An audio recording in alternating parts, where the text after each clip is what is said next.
Chers amis, bienvenue à notre dévotion de ce jour et cette dévotion va porter sur la journée de vendredi le 3 septembre 2021.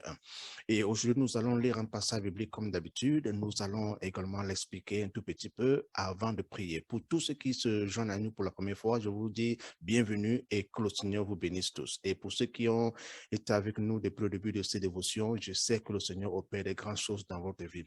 Continuez de prier, continuez de croire, car la foi vient de ce qu'on entend et ce qu'on entend vient de la parole de Dieu. Amen. Aujourd'hui, nous allons lire dans l'Ancien Testament et plus précisément dans 1 Samuel chapitre 16. Nous allons lire le verset 7. Et pour ceux qui veulent aller là avec moi, 1 Samuel chapitre 16, verset 7. La Bible dit, « Et l'Éternel dit à Samuel, ne prends point garde à son apparence et à la hauteur de sa taille, car je l'ai rejeté. L'Éternel ne considère pas ce que l'homme considère. L'homme regarde à ce qui frappe les yeux, mais l'Éternel regarde au cœur. » Amen. Ce passage biblique est très révélateur pour ceux qui sont enfants de Dieu, pour ceux qui sont sauvés, car l'Éternel ne regarde pas à l'apparence, mais l'Éternel regarde au cœur.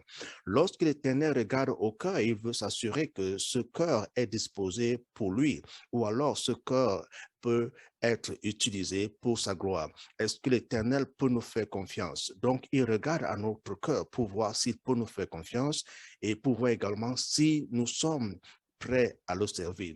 Et quand nous regardons dans ce passage biblique, on se pose la question de savoir qu'est-ce qui sort de ton cœur? Qu'est-ce qui sort de mon cœur? Est-ce, n'est-ce pas, l'envie? Est-ce la jalousie? N'est-ce pas? Est-ce le mensonge? Et tous ces genres de choses. Ou alors, ce qui sort de notre cœur, c'est l'amour, c'est la patience, c'est la bonté, c'est la joie. Et l'Éternel regarde à toutes ces choses-là pour s'assurer qu'il peut faire confiance à ce cœur. Il peut également utiliser ce cœur. Alors, vous qui êtes enfants de Dieu, cet appel-là est votre appel. C'est également l'appel de tout un chacun. L'Éternel regarde à ton cœur. L'Éternel regarde à mon cœur. Lorsque le Seigneur envoie le prophète Samuel, n'est-ce pas, oindre le prochain roi, et pour ceux qui connaissent l'histoire, il s'agit bien sûr du roi David.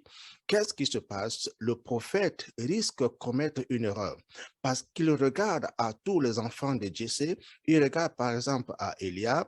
Eliab est un jeune homme, n'est-ce pas, bien portant et de grande taille, et le prophète risque de commettre une erreur en croyant que c'est Eliab qui doit être oint. Mais l'Éternel dit qu'il ne regarde pas comme l'homme regarde. Dieu ne s'intéresse pas à l'apparence et il dit qu'il a rejeté Eliab. Son apparence, certainement, était une belle apparence. Il avait l'apparence, certainement, de quelqu'un qui pouvait gouverner, de quelqu'un qui pouvait diriger. Mais Dieu ne regarde pas à l'apparence. Dieu regarde au cœur. Et Eliab est rejeté. Qu'est-ce qui remplit ton cœur? Qu'est-ce qui motive ta vie? Est-ce que l'Éternel peut te faire confiance lorsqu'il regarde à ton cœur? Est-ce que l'Éternel peut te donner une responsabilité lorsqu'il regarde à ton cœur? Alors, c'est la question qu'on se pose aujourd'hui parce qu'il regarde au cœur. Il regarde à ton cœur, toi, jeune homme. L'Éternel regarde à ton cœur, toi, jeune femme. L'Éternel regarde à ton cœur, toi, papa, toi, maman. L'Éternel regarde à ton cœur. Notre apparence peut tromper tout le monde. Nous pouvons avoir une belle apparence. Nous pouvons avoir, n'est-ce pas, ce qu'on appelle make-up, n'est-ce pas, on peut être bien habillé, mais l'Éternel regarde au cœur et ce qu'il voit dans ce cœur va déterminer si l'Éternel peut vous faire confiance, si l'Éternel peut vous utiliser, si l'Éternel peut même faire de vous le dirigeant, n'est-ce pas, d'un pays comme c'était le cas d'Eliab. Et je voudrais envoyer ce message à tous ceux qui aimeraient diriger, tous ceux qui aimeraient avoir, n'est-ce pas, une position, une responsabilité. Rappelons-nous de ce que dit la parole de Dieu. Dieu regarde à votre cœur. Dieu ne regarde pas à votre argent. Il ne regarde pas à vos possessions. Il ne regarde pas à votre richesse, il ne regarde même pas à vos relations, il ne regarde même pas à vos capacités intellectuelles, vos capacités, n'est-ce pas, matérielles, ou alors je parlais un peu l'anglais, je voulais parler des achievements, n'est-ce pas, des choses que vous avez accomplies. Non, Dieu regarde à votre cœur aujourd'hui. Alors, s'il y avait, n'est-ce pas, quelque chose à faire aujourd'hui, c'est que chacun d'entre nous devrait examiner son cœur. Examiner son cœur veut dire quoi? Examiner son cœur, c'est aller aller en profondeur et être sérieux dans ce qui motive, n'est-ce pas, mes actions. Qu'est-ce qui, dans mon cœur, n'est-ce pas, me motive? Quelles sont les choses qui remplissent mon cœur, n'est-ce pas? Et il faut être sérieux parce que nous ne pouvons pas nous tromper nous-mêmes. Nous pouvons aller dans notre cœur et se poser la question de savoir qu'est-ce qui motive vraiment mon cœur. Et ça, c'est la première des choses. Et comment nous pouvons même arriver là? Nous pouvons arriver là en se posant la question de savoir qu'est-ce qui sort de ma bouche. Voilà. Donc, pour que je sache l'état de mon cœur, je dois d'abord, n'est-ce pas, me poser la question de savoir qu'est-ce qui sort de ma bouche, quelles sont les paroles qui sortent de ma bouche. Vous savez, vous voyez, n'est-ce pas, la parole de Dieu déclare que c'est de l'abondance du cœur que la bouche parle. Ce que les gens déclarent, la plupart du temps, c'est ce qui est dans leur cœur. Qu'est-ce qui sort de ta bouche? Qu'est-ce qui sort de ta bouche? Qu'est-ce que tu déclares? Si tu déclares des paroles de mensonge, si tu déclares des paroles de défaite, si tu déclares des paroles de haine, des paroles de peur, c'est ce qui remplit ton cœur. Alors, ça, c'est la première des choses. La deuxième des choses, est-ce que je tourne mon regard vers la parole de Dieu pour dire que nos cœurs seront remplis des choses que nous regardons, nos cœurs seront remplis des choses que nous entendons. Donc, nous avons ces portes d'entrée-là qui sont nos yeux, qui sont également nos oreilles. Donc, je me pose la question même au moment où nous sommes en train de faire ces dévotions, de savoir, ma question est de savoir combien d'entre nous lisons la Bible. Vous voyez, nous gardons, nous jetons nos regards sur la parole inspirée de Dieu. Combien d'entre nous allons dans la parole de Dieu? Combien d'entre nous lisons la parole de Dieu chaque jour? Vous voyez, quand nous lisons, ce que nous lisons entre dans nos cœurs. Et quand je parle maintenant des choses que nous entendons, qu'est-ce que nous entendons? Si nous écoutons la radio, si nous avons des informations, quel genre d'informations recevons-nous? Et toutes ces informations-là remplissent nos cœurs. Alors, nous allons prier. Nous allons prier afin que tout ce qui, en tout cas, affecte notre cœur de manière négative, quitte nos cœurs. Il faut que nous ayons ce cœur que Dieu recherche, ce cœur que Dieu veut utiliser. Dieu veut vous utiliser, mais il ne regarde pas à l'apparence, il regarde à votre cœur. Et nous avons maintenant deux éléments. Premièrement, est-ce que je fais attention à ce qui sort de ma bouche? Et deuxièmement, est-ce que je passe mon temps dans la parole de Dieu? Alors, nous allons prier. Avant que nous prions sur le thème de ce jour, j'aimerais prier pour quelqu'un. Si tu es ici et tu n'as jamais accepté Jésus-Christ comme ton Seigneur et Sauveur personnel, je t'invite à faire cette prière avec moi et reçois Jésus-Christ dans ta vie. Amen. Prions ensemble. Dis tout simplement, Seigneur Jésus, j'ai besoin de toi. Je t'ouvre la porte de mon cœur et je te reçois comme mon Seigneur et Sauveur personnel. Pardonne tous mes péchés et donne-moi la vie éternelle que tu promets. Je crois que je suis ton enfant aujourd'hui et je crois que je suis né de nouveau. Et je veux vivre pour toi. Amen. Et si vous avez fait cette prière, je vous dis félicitations et bienvenue dans la famille chrétienne. Et ne manquez pas de dire à quelqu'un que vous avez reçu Jésus-Christ dans votre vie comme votre Seigneur et Sauveur personnel. Passez le temps dans la lecture de la parole de Dieu. Et aussi, si vous ne faites pas partie d'une assemblée chrétienne, faites partie d'une assemblée chrétienne où la parole de Dieu est prêchée, où la parole de Dieu est enseignée et Jésus-Christ est élevé au-dessus de toutes choses. Aussi, ne manquez pas de parler à Dieu dans la prière au nom de Jésus. Amen. Seigneur, nous te disons merci pour cette parole que nous avons reçue aujourd'hui. Car tu ne regardes pas l'apparence, mais tu regardes au cœur. Seigneur, nos cœurs qui ont été remplis de mauvaises choses, tu nous purifies de tout cela et tu nous établis maintenant dans une relation, dans une communion parfaite avec toi.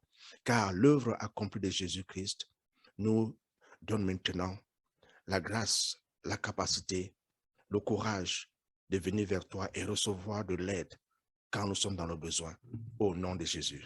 Amen. Alors, je vais maintenant prier pour vous, je vais prier pour vos familles, je vais prier pour vos affaires, je vais prier pour vos mariages, je vais également prier pour tous ceux qui sont dans le ministère, ceux qui servent le Seigneur et croient que le Seigneur entend et croient que le Seigneur répond. Nous prions également pour le gouvernement. C'est ce que nous faisons chaque fois que nous venons ensemble. C'est pour prier, c'est pour prier. La Bible dit, priez sans cesse. Amen. Allons-y, prions ensemble. Seigneur, nous te disons une fois de plus merci parce que tu nous donnes la grâce de nous rassembler en tant que tes enfants et élever nos voix, élever nos mains jusqu'à toi, sachant que tu es notre Père.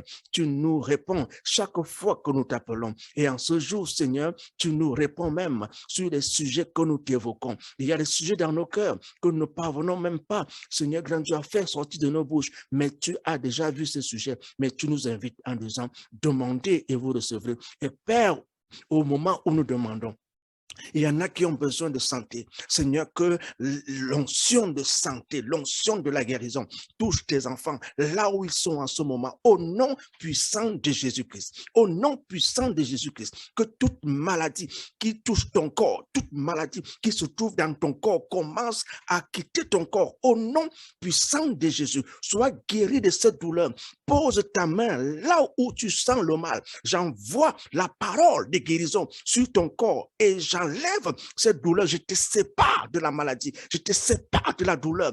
Toute maladie dans tes os, je te sépare de cette maladie. Toute maladie dans ton cœur, toute maladie dans tes poumons, toute maladie dans tes organes, je te sépare de cette maladie. Dans le puissant nom de Jésus, je prie maintenant pour tous les hommes d'affaires, que le Seigneur vous accorde la grâce de progresser, que le Seigneur vous accorde la grâce d'avoir beaucoup plus des affaires pour la gloire de son nom et de vous rappeler de lui, car c'est lui qui vous donne la capacité d'avoir de la richesse. Je prie pour les familles, je prie pour les foyers, que la grâce de Dieu vous accompagne dans votre mariage. Je prie pour tous vos enfants, que vos enfants soient bénis, que le succès accompagne vos enfants au nom puissant de Jésus. Et vous qui êtes dans le ministère, que la grâce de Dieu soit avec vous. Que le Seigneur ouvre des portes évangéliques, des portes du ministère au nom puissant de Jésus. Là où il y avait le découragement, je libère l'onction du courage. Je libère l'onction du progrès dans ton ministère au nom puissant de Jésus-Christ. Et vous qui êtes enseignants,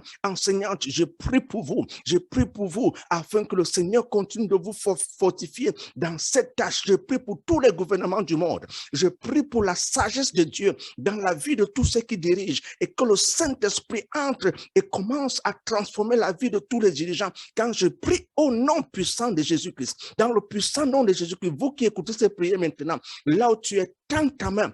Quand tu crois que le Seigneur est capable d'agir, et tends ta main, crois que le Seigneur te visite, crois que le Seigneur te donne cet emploi, crois que le Seigneur te donne ses finances, crois que le Seigneur te donne cette maison, crois que le Seigneur ouvre les portes d'éducation étrangère, crois que le Seigneur agit en ce moment au nom puissant de Jésus. Et vous, si vous avez été maudit, en ce moment, je déclare votre délivrance au nom puissant de Jésus-Christ, car Jésus est au-dessus de toute autorité. Jésus est au-dessus de toute puissance. Jésus est au-dessus de toute force du mal. Si on vous a lié quelque part, je vous délivre dans le puissant nom de Jésus. Si on vous a enchaîné, vous êtes libéré dans le puissant nom de Jésus. Si on a dit que vous n'allez rien accomplir, le Seigneur Jésus-Christ fait de vous maintenant un champion et une championne au nom puissant de Jésus. Recevez votre délivrance. Là où vous êtes en ce moment, recevez votre délivrance. Vous allez progresser. Vous ne serez jamais la queue, vous serez la tête.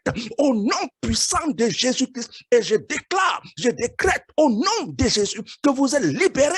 Vous êtes libérés. Vous êtes libérés dans le puissant nom de Jésus et vous allez déclarer la gloire de Dieu partout où vous irez, car le Seigneur vous accompagne.